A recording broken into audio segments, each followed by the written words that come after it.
Время новостей Татарстана на ТНВ. В студии Алексей Калиничев. Здравствуйте. И вот о чем пойдет речь.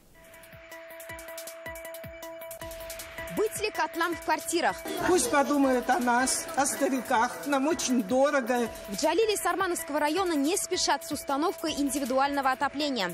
Успеют ли до первых холодов, выясняла Филюза Хамидуллина. Новые подрядчики в Салават-Купере. Знали, на что мы идем, поэтому для нас это не новое. Были, конечно, недочеты.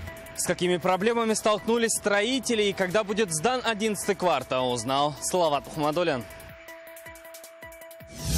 Нашли себя. Мне понравилось. В Казани подвели итоги практики воспитанников детских домов. Как меньше, чем за год ребят научились быть ветеринарами, сварщиками и банковскими работниками, узнавал Рамиль Шайдуллин. Энергичный юбилей. Я практически иногда встаю за 5 минут до пары и прихожу сюда. С каким зарядом КГУ подошел к своему 50-летию и какой импульс получил сегодня, расскажет Дмитрий Аринин. Роль Татарстана высока, полученный опыт бесценен, а программа самая насыщенная. Сегодня делегация Татарстана во главе с Рустамом Миннихановым завершила визит в Сингапур. Отметим, что эта страна давний партнер республики и пример для многих прогрессивных начинаний. Какие идеи вынесли из этого визита, подытожит Радик Фархулин. Сегодня участников форума больше, чем в прошлом году. Это продолжается каждый год. Российско-сингапурские отношения из года в год набирают обороты. Как еще можно стимулировать сотрудничество, обсуждали на деловом форуме. На нем подчеркнули роль Татарстана. Так, по итогам прошлого года товарооборот Татарстана с Сингапуром вырос более чем в 3 раза и составил $140 миллионов. И это должно стать примером для всей нашей страны. И одна из наших совместных задач твердо следовать этому курсу. Не для того, чтобы можно было с этой сцены говорить эти красивые декларации, а прежде всего для того, чтобы создавать возможности для бизнеса. А Сингапур — это не только сингапурский бизнес, это глобальный хаб, это ворота не только в Юго-Восточную Азию, Азиатско-Тихоокеанский регион, но и почти на все рынки мира. На встрече с премьер-министром Сингапура отметили, укреплению экономических связей могли бы помочь соглашения о зоне свободной торговли между Евразийским экономическим союзом и Сингапуром. Рустам Минниханов добавил, в межгосударственных отношениях республика готова активно сотрудничать на региональном уровне. Сингапур – это давний партнер Татарстана. Сюда на учебу приезжают муниципальные и госслужащие, а также директора и учителя школ. Во время своего визита Рустам Минниханов не раз благодарил сингапурцев за возможность такого обучения. Сингапур — это как повышение квалификации для нас. Мы очень благодарны, что вы, ваши коллеги, они с удовольствием делятся вашими наработками. По отзывам, этот визит в Сингапур для татарстанской делегации получился самым насыщенным. Во главе с Рустамом Миннихановым была изучена работа множества новых учреждений. Это и бизнес, и госуслуги, социальная сфера. Сегодня ознакомились с работой электронного правительства. Начиная с 2016 года у Сингапура произошел очень сильный скачок и взята очень высокая скорость изменений, которые сейчас происходят. Делегация Татарстана провела, пожалуй, самый насыщенный тоже визит за историю визитов в Республику Сингапур. Основной упор был сделан на развитие вопросов цифровой экономики, на взаимодействие с инвесторами. Как заявил Рустам Минниханов, в приоритете сотрудничества останется сфера инноваций, нефтехимия, развитие особых экономических зон и городской инфраструктуры. Также в планах открыть в Сингапуре представительство Татарстана. Оно будет поддерживать молодые технологические компании и отвечать за взаимодействие в цифровых технологиях. Радик Фархулин, Дмитрий Аринин, Давид Абдуллин, ТНВ Сингапур. Новое наказание в истории с ветераном. Главе авиастроительного и Новосавиновского района в Казани объявлен выговор за ненадлежащее исполнение своих должностных обязанностей. Об этом сегодня журналистам сообщили в Казанском Кремле. Напомним, 92-летнему ветерану Великой Отечественной войны Юрию Величко не раз отключали электричество, сославшись на долг. Хотя он сам утверждает, что не оплачивал только те услуги, которые ему не оказывали. Накануне был уволен руководитель управляющей компании, а глава района Тимур Алибаев извинился перед фронтовиком, долги были оплачены. В Кремле сообщили, что ситуация на контроле президента. Президенту республики о ситуации было доложено в то же время. Мы доложили о том, какие меры в отношении этой ситуации приняты. И, безусловно, случившееся расцениваем как вопиющий случай, который не укладывается ни в какие моральные рамки. Рустаму Нургалиевичу было дано поручение провести проверку по этому факту. Перед большой дилеммой оказались жители поселка Джалиль Сармановского района. Исполком предлагает им перейти на индивидуальную систему отопления. Устанавливать котлы обещают в рассрочку.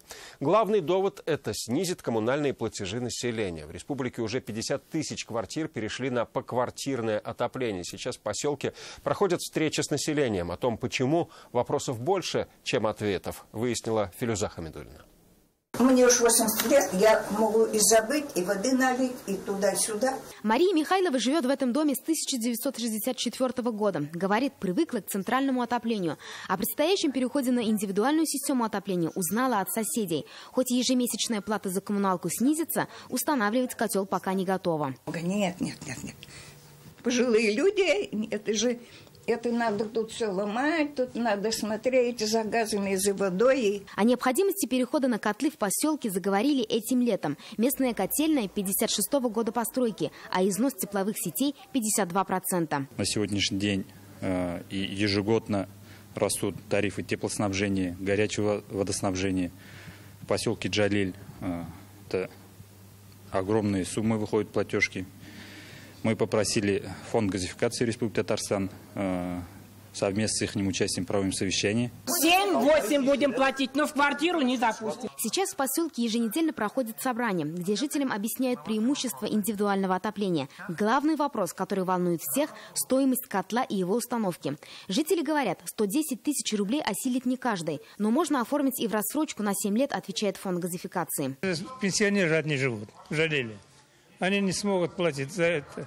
Пусть подумают о нас, о стариках. Нам очень дорого все это платить. Живу на 5-м этаже, мне холодно, до меня тепло не доходит, потому что я живу от котельной далеко. Эту проблему двухконтурные котлы помогут решить. Тогда погодой в доме будут управлять сами жители. Это на себе уже ощутили жильцы второго дома по улице Нефтяников. Пока это единственная многоэтажка в поселке с индивидуальным отоплением. Самый большой плюс – 2-3 раза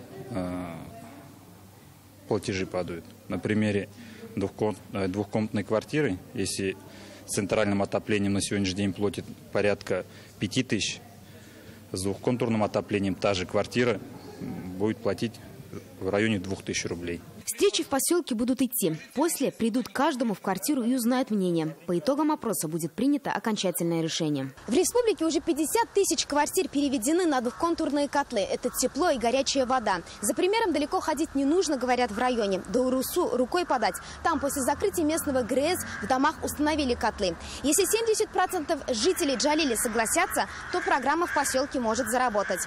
Филюза Хамидуллина, Ирак Хабибуллин, ТНВ, Сармановский район. Горячим во всех смыслах оказалось начало отопительного сезона в Нижнекамске. В одном из домов по улице Шинников во время пробной подачи тепла прорвало трубу.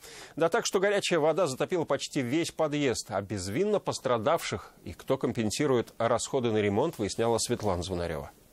Здесь у нас все мокрущее. Кровать уже расходится, это тоже все, вот до сих пор все капает. Анна Гурьева сквозь слезы рассказывает, во что вода превратила ее квартиру. Новому ремонту нет еще и года, а теперь все придется переделывать. Я не знаю, что тут делать. Под линолеум вода, у всех под линолеум вода. Вот до сих пор капает, сколько это капать, сколько будет сушиться. Женщина не одинока в своем отчаянии. Практически весь 12-й подъезд дома пострадал от потопа. Вода хлынула с 5-го этажа, буквально сметая все на своем пути, говорят жильцы. Так жарко для них начался отопительный сезон. Давали отопление, заполняли водой, видать. У нас не предупреждая никого.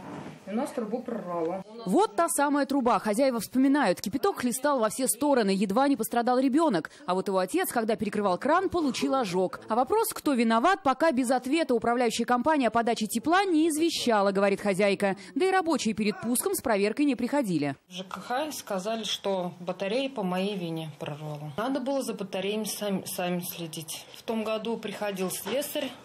Нам батареи смотрел, все, как сантехнику смотрел, сказал, все нормально. А в этом году оказалось, что, увы. Мы сегодня связывались с руководством компании, чтобы услышать их позицию. Однако директор был занят. Здравствуйте, я могу поговорить с Василием Мергасиновичем? Это ТНВ, новости программы. ТНВ? Да. На данный момент его нет, он находится в администрации в департаменте на совещании. А он сегодня вообще будет? Ну, он сейчас на совещании, до скольки я тоже не могу сказать. Ясно то, что компания еще будет выяснять причину случившегося. Мы будем следить за историей. В свою очередь, юрист посоветовал жильцам обратиться к независимым экспертам. Как только установят причину прорыва, можно будет найти виновных. Светлана Звонарева, Алсу Арсланова, Евгений Лызаев, ТНВ, Нижнекамск. Холода подступают. Уже на эту ночь гидрометцентр Татарстана объявил штормовое предупреждение в связи с предстоящими заморозками. По данным синоптиков, 21 сентября и утром 22 сентября местами в республике похолодание почвы до 1 градуса. Днем все еще тепло, воздух прогреется до 19 градусов выше 0. Дома построены, а электропроводки нет. В таком состоянии приняли новые подрядчики многоэтажки 11-го квартала в Салават-Купере, Казани. Сейчас они исправляют недостатки прежнего застройщика и готовят дома к сдаче. Салават Мухаммадуллин увидел, как идут работы. Вот в таком виде мы приняли, половину дома. Это наличие штукатурки и стяжки пола. Осталось провести электричество, установить пожарное оповещение, сделать подоконники, поставить недостающие двери и сделать чистовую отделку. В некоторых квартирах нужна дополнительная штукатурка. Это уже вторая половина дома. Как видно, в коридоре полы еще не залиты. Здесь проводится электричество и отопление. Ну а в квартирах, как вы наверняка слышите, идет стяжка полов. Это работа в доме 11/5 в Салават-Купере. Монтаж электропроводки, слаботочных сетей и вентиляционного оборудования. В общей сложности на территории многоэтажки одновременно работают около 200 человек. Пока одни трудятся внутри, другие уже кладут асфальт. Благоустройство строители обещают закончить до наступления холодов. Некоторое время на доме работа не выполнялась, отсутствовали какие-либо рабочие. Поэтому недочеты, связанные с этим, они, конечно, были. Мы сейчас занимаемся первое, с чего мы начали, с устранения данных дефектов. В дом 11/1 строители нас сегодня не пустили. Видно, что работы по благоустройству здесь ведутся менее интенсивно. При этом готовность многоэтажки выше соседней. Но по информации из Госжилфонда, в ряде квартир нарушена технология отделки стен и есть проблемы с прокладкой электропроводки. Работы осложняются тем, что до этого стены помещений были оштукатурены без прокладки сетей электроснабжения. Заново штробить стены ввиду отсутствия электропроводки или ее повреждения приходится и строителям ООО «Строитель Плюс», занятым в доме номер 11-1. Почему предыдущий подрядчик этого не сделал? Сегодня за комментарием мы обратились в ПСО «Казань». Письмо здесь приняли, но на момент выхода материала в эфир ответ не пришел. Что же касается нынешних подрядчиков, в 11-м квартале Салават-Купере, то заместитель директора ПСК «Народный дом» сегодня обещал сдать дом до 30 марта следующего года. Салават Мухаммадуллин, Ишат Мухаметов, ТНВ, Казань. Мечтали, планировали, действовали. Подростки-сироты из детских домов республики начинают работать по взрослым специальностям. Почти год они проходили практику на разных компаниях. Через новый проект «Найди себя» прошли 8 подростков из Казани и Елабуги. Как это было и куда ребята отправятся дальше, расскажет Рамиль Шайдуллин. Ниже. Шаг за шагом набираться профессионализма в кругу коллег и наставников в ветеринарии, общепите, промышленности. В проект «Найди себя» включились сироты из детдомов Татарстана. Сегодня организаторы обсуждают, насколько проект был успешен. Говорим такие моменты, какие были трудности, какие были сложности, кто нам помогал, кто с нами сотрудничал и как дети вообще себя показали во время данного проекта. Приволжский детский дом, Казанская школа-интернат, детский дом в Елабуге. Проект охватил 3 образовательных учреждения. Свою первую взрослую работу получили 8 несовершеннолетних ребят. До того, как мы их трудоустроили, дети обязательно у нас в течение полугода, если не ошибаюсь, проходили обучение, мастер-классы. Да. Кроме производственных, ребята могли развить и свои коммуникативные навыки. Например, в этих стенах они могли поработать помощниками специалиста. А это значит полноценно влиться как в офисную, так и общественную работу. Одинаково хорошо работать как с бумагами, так и с людьми. Камиля проходила практику в отделе кадров. По словам девушки, здесь она осваивала деловые компьютерные программы и получила первую зарплату. Мой рабочий день начинался с 9 часов до половины 5. Мне понравилось, но с компьютером тяжело работать. Впереди взрослые специальности. Завершив практику, Камиля и ее друзья по проекту стали студентами. В сентябре за партой и уже с опытом. Рамиль Шайдуллин, Александр Лобанов, ТНВ, Казань. Вы смотрите новости Татарстана, и вот о чем далее. Энергичный юбилей. Я практически иногда встаю за 5 минут до пары и прихожу сюда. С каким зарядом КГУ подошел к своему 50-летию и какой импульс получил сегодня, расскажет Дмитрий Аринин. Автосессия 2018. Проверяют твою ловкость, твое внимание, твою скорость и как ты умеешь водить автомобиль. 75 участников из 25 районов. Кто сегодня отличился водительскими навыками, выясняла Юлия Муратова. Сегодня Казанский энергоуниверситет отмечает 50-летие. За эти годы вуз прошел путь от филиала Московского института до самостоятельного образовательного и научного центра. С каким зарядом знаний подошли к своей круглой дате и какой импульс получили сегодня, расскажет Дмитрий Аринин. Этот запуск знаменует и практическое применение знаний, и новые рабочие места и технологии для республики. Так сегодня в ВУЗе заработал технопарк. Он объединил инжиниринговый центр и молодежный бизнес-инкубатор. Наши ученые совместно с предпринимателями нашей республики будут создавать новые технологии, инновационные продукты, направленные на развитие социально-экономического развития нашей республики. Посмотреть на новинку и поздравить вуз с юбилеем приехал Алексей Песошин. Премьер отметил, за полвека энергоуниверситет дал республике множество талантливых изобретателей, инженеров и руководителей. Университет, как и прежде, является флагманом системы подготовки высококвалифицированных специалистов для энергетической и других отраслей экономики России. Благодаря заложенным традициям, тесной связи с академической и прикладной наукой, высокому уровню преподавания. Сегодня здесь учатся более 10 тысяч студентов. Для них есть стипендии и стимулирующие выплаты, обустроены учебные корпуса и столовые. Иногородние могут жить в общежитиях вуза. Условия учебы очень хорошие, преподаватели все внятно объясняют, на практике все очень хорошо показывают. Общежитие находится прямо на территории. И я практически иногда встаю за 5 минут до пары и прихожу сюда. Университет предоставляет хорошие стипендии, если еще стараешься, если выступаешь, если проводишь какие-то статьи, выпускаешь, то, конечно, тоже стипендию повышают. Сейчас в энергоуниверситете запланировано создание еще ряда новых лабораторий, и уже началось строительство 4-го общежития. Дмитрий Аринин, Рамзиль Гарипов, ТНВ, Казань. Больше 21 тысячи человек, столько татарстанцев, обратились в региональную приемную председателя партии «Единая Россия» за 10 лет ее существования. Итоги работы сегодня подвели члены партии. Сюда часто приходят с вопросами жилья, ЖКХ, соцзащиты. За все время в региональную приемную поступило почти 150 тысяч обращений, а выездная приемная приняла более 1500 татарстанцев. Радует то, что люди с больными вопросами, с наболевшими вопросами обращаются к нам. И надо сказать, что содействие в их решении, консультации, конкретную помощь все больше и больше людей получают от наших специалистов, от сидящих практически в этом зале наших сотрудников. Тише едешь, дальше будешь. Автосоревнования не на скорость, а на внимательность. 75 участников из 22 городов и районов Татарстана на площадке ГИБДД сегодня выявляли лучшего студента-водителя. Скорость ли залог успеха, узнала Юлия Муратова. Сегодня на площадке сильнейшие. Это те ребята, которые лучше всех водят машину в своих районах. 75 участников из 22 муниципалитетов должны знать автомобиль на все 100 и сдать экзамен на 5. Пройти змейку, заехать в гараж, сделать восьмерку и параллельно припарковаться. Участница из Алексеевского района Виктория Козлова сегодня оседлала отечественную машину. Волнение еще прям очень сильно страшно. Самое главное не торопиться и делать все без ошибок. Привычка молодежи всегда все успевать, но сегодня торопливость не самый лучший попутчик. Да, все понравилось, но упражнение чуть-чуть сложновато. Конечно, нужно участвовать в таких мероприятиях, так как они помогают прохождению всяких маневрирований, проверяют твою ловкость, твое внимание, твою скорость и как ты умеешь водить автомобиль. Очень масштабно, все много опыта получим после этих соревнований, после этого конкурса.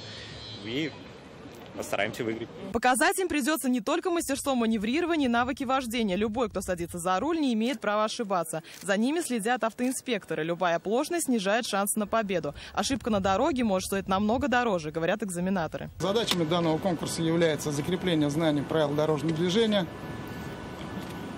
совершенствование навыков управления автомобилем и, конечно же, привлечение студентов к пропаганде безопасности дорожного движения. Требований к участникам несколько. Должен быть студентом, иметь водительское удостоверение и пройти подготовку. Итоги конкурса подведут в личном и командном зачетах. Юлия Муратова, Марат Саидгараев, ТНВ, Казань. Он даст фору и молодым, и пожилым. В свои 75 бывший инженер Казанского авиационного завода Махмуд Шакиров выходит на беговую дорожку. В этом году он стал 27-кратным чемпионом России по бегу среди ветеранов. А свой юбилей отметил марафоном. О том, почему возраст не помеха новым спортивным рекордам, теперь знает Сергей Хайдаров. Вначале пробежка, в зависимости от самочувствия и планов тренировок, объем разные. Так у Махмуда Шакирова начинается каждое утро. Ему 75, но скидку себе не делает. Пробегает по 5-10 километров в день. Говорит, в жизни очень повезло. Удалось не только самому совмещать работу на авиационном заводе и спорт, но и приобщать к нему коллег. Будучи инженером в 21 год, он берется за физическое воспитание заводчан. В 4-полпятого собирались вечера, а зимой ведь уже 2:30 темнеет. И бежали в район озера Глубокое. Там я сделал 5-километровый сильно пересеченный круг. В секции почти 100 человек. Массовые забеги и победы в спорте для заводчан стали обычным делом. Лучших поощряли и даже могли дать отгул. А Махмуда Шакирова здесь запомнили как человека, который успевал все. Для молодежи это лучший пример. Он был хорошим инженером, он был успешным рационализатором, он получил награды, благодарности, премии как рационализатор. И при этом он это совмещал со спортом. Вначале он был лыжник, был тренером для молодых. Он, представляете, он за 4 года воспитал 4 мастера спорта СССР. Наш самолет межконтинентальный ракетоносец Ту-160. О заводе и самолетах Махмуд Шакиров по-прежнему вспоминает с теплотой. Говорит, работал бы и дальше, но 8 лет назад пришлось покинуть предприятие. Зрение стало ухудшаться. Безусловно, по заводу я скучаю, но в то же время особо и времени-то нет скучать, потому что вот это моя общественная работа, президента Ассоциации ветеранов легкой атлетики Казани и Татарстана, у меня очень много времени занимает. Сейчас Махмуд Шакиров курирует не только ветеранов, тренирует и молодежь. Некоторые побеждают на всероссийских соревнованиях. А недавно и сам побил свой рекорд. Стал 27-кратным чемпионом России и бронзовым призером мира. Сергей Хайдаров, Андерсен Тальцев, ТНВ, Казань. Хвались урожаем, когда в амбар засыплешь. В семье Сахаповых из села Тибердино-Челны Рыбнослободского района амбар точно был бы полным. У них столько уродилось тыквы. Некоторые весом доходят до 46 килограммов. Есть ли особый рецепт выращивания, выясняла Юлия Муратова. 46 килограмм. Такого урожая Сахаповы не ожидали. Тыквы столько, что в погребе явно не поместится, да и переносить с весом свыше 40 килограммов каждую тяжеловато. Овощи мелко рубят прямо во дворе для домашнего скота. Ежедневно на каждую корову уходит до 15 килограммов тыквы, зато надой хороший и молоко вкуснее. Специально не выращиваем, держим скотину. Это для скотины очень выгодно. В этом году очень хороший был урожай. Такой урожай до этого не было. Особых рецептов здесь нет. Тыква – овощ неприхотливый, говорят хозяева. В отличие от родственников арбузов, расти может в любых широтах, вплоть до арктических. Сегодня известно 50 ее видов. Некоторые из них вырастают весом до 400 килограммов. О пользе тыквы хозяйка дома знает не понаслышке. Тыквенный сок, варенье, пироги, овощные рагу и даже тыквенные семечки. На столе этот овощ всегда на почетном месте. Успокаивает нервы, улучшает сон и зрение, повышает иммунитет. Тыкву уже мы давно выращиваем. Это полезно для организма. Поэтому мы любим хоть пироги, хоть варенье, хоть начинки готовим. Все готовим на зиму, все готовим уже. Что нужно для тыквы? Больше тепла, света и регулярный полив, уверены хозяева. И этим летом сложились все условия для рекордного урожая.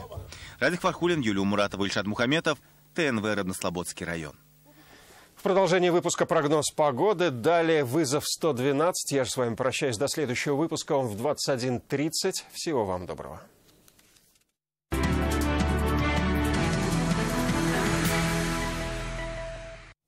Добрый вечер. Время новостей спорта на ТНВ, в студии Алмаз Гафиятов. Сразу две основные команды сегодня провели открытые тренировки. Футболисты Рубина на своей базе готовились к предстоящему поединку с Арсеналом. Игра пройдет в Туле 22 сентября.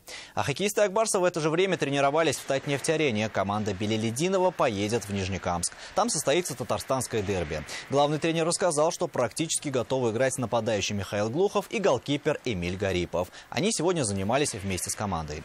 Акбарсы занимают 6-е место в Восточной конференции КХЛ, набрав 10 очков в 8 матчах. У нефтехимика 8 очков после 7 встреч.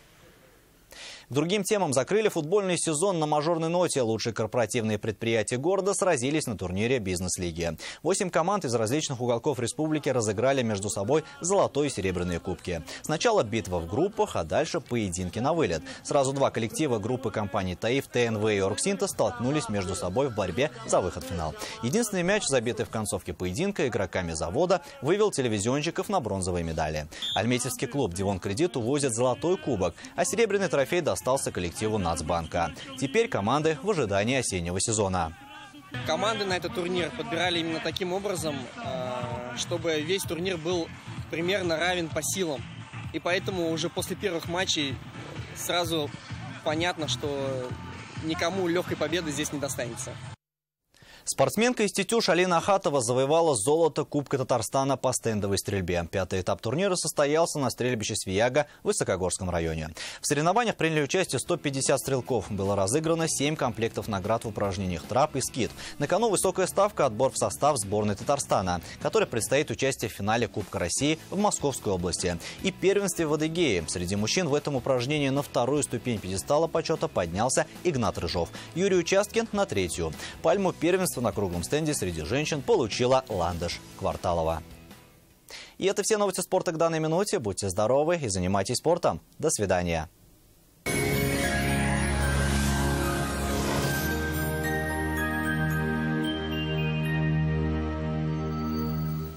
Здравствуйте! Чем ближе выходные, тем позитивнее прогнозы синоптиков. Более подробнее о погоде после полезной информации. Хотите качественную и недорогую кухню по вашим размерам? Данил Мастер исполнит ваше желание. Успейте заказать со скидкой 20%.